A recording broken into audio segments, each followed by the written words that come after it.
if you read the history of the Revolution, no, he had his ups and downs. He had his trials and tribulations. Bush dealt with Congress, which was difficult and not easy. I have an easy time with the legislature because we all work together. Very good. But George did, and I have to tell you, he persevered. And he showed by that perseverance, by his patience, his understanding, his leadership, and his direction, that despite the shortcomings when he first took over, he was capable of leading and eventually made clear to all, despite others who tried to take over as commanding general, like General Gates or other generals, that he was head and shoulders above them. And when the new nation was eventually formed, and we had a government when the Constitution was adopted in 1787, that it would be a president, and he would be elected in 1789, 1780s. And he said the president. So George, look to us on this our day of celebration. Absolutely, and thank you for your kind words, sir. Well, I know, throughout the decades and the years, people like to sing my praise.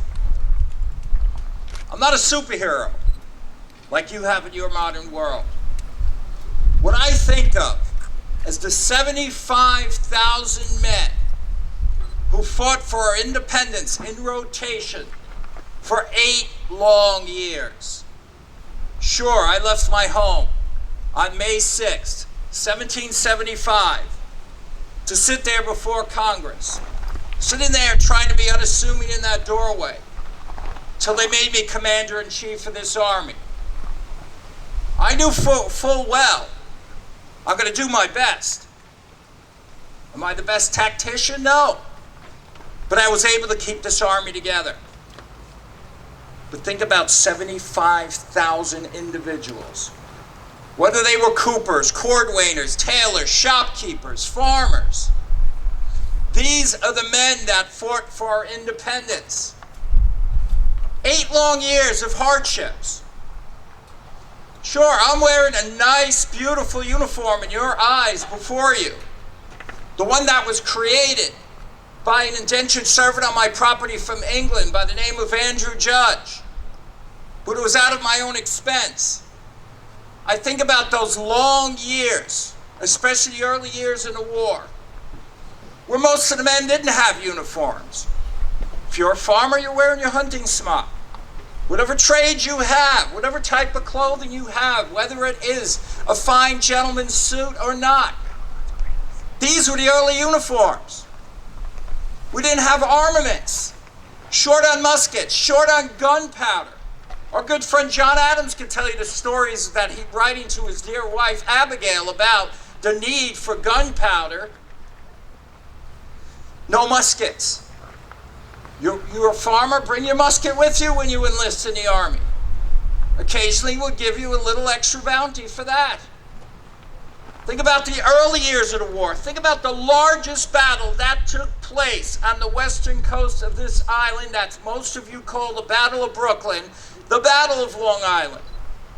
During that battle, hardly any of the men were really wearing fine regimental coats, like the gentleman you find before you here, the bottom of the stairs.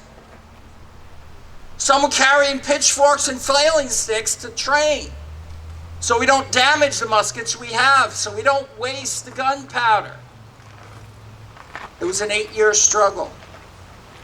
And towards the end, starting from 1778, that gentleman that came over to Long Island and started that important spy ring that we needed to try to win this war. We're outgunned. We're outmanned. We don't have a navy whatsoever. How are we going to win this war? Sure, a lot of people like to proclaim, I never tell a lie. Truth be known, I had to tell a lot of lies with that Culper spy ring. Otherwise, we might not have ever won the Battle of Yorktown.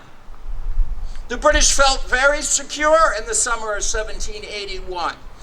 occupying the city of New York. And when they thought we were going to attack them, which was a ruse, so I could march 3 columns down to Virginia and finally end this war, they fell for that lie. They delayed sending out troops to help Lord Cornwallis and Yorktown on the peninsula of the James River. They arrived too late, 3 days after the surrender. So I want you to think about the importance of every single individual that was living here on this island, whether they were male, female, free, or enslaved. They helped out this cause for independence.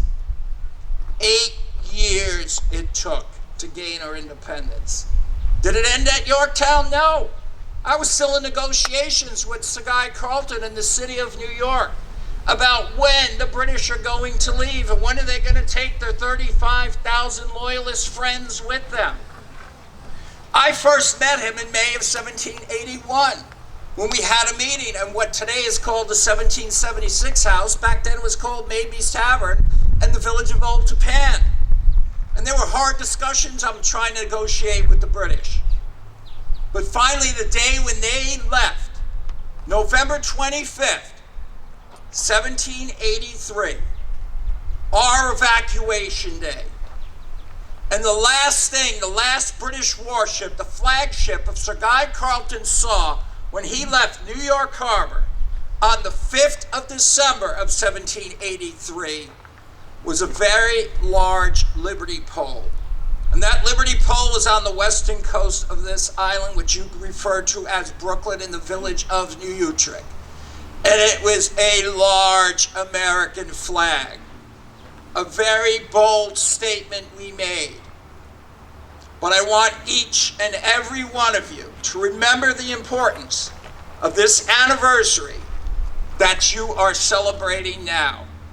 And never forget the struggles that we had early on. Thank you very much.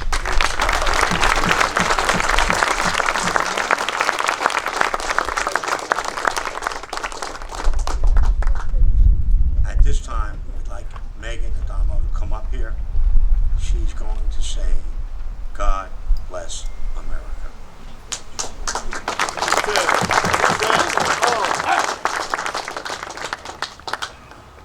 Restore power. God bless America, land that I love. Stand beside her and guide her through the night with a light from above. From the mountains to the prairies, to the oceans white with foam. God bless America, my home, sweet home. God bless America, land that I love. Stand beside her and guide her with the light from the night from above. From the mountains to the prairies,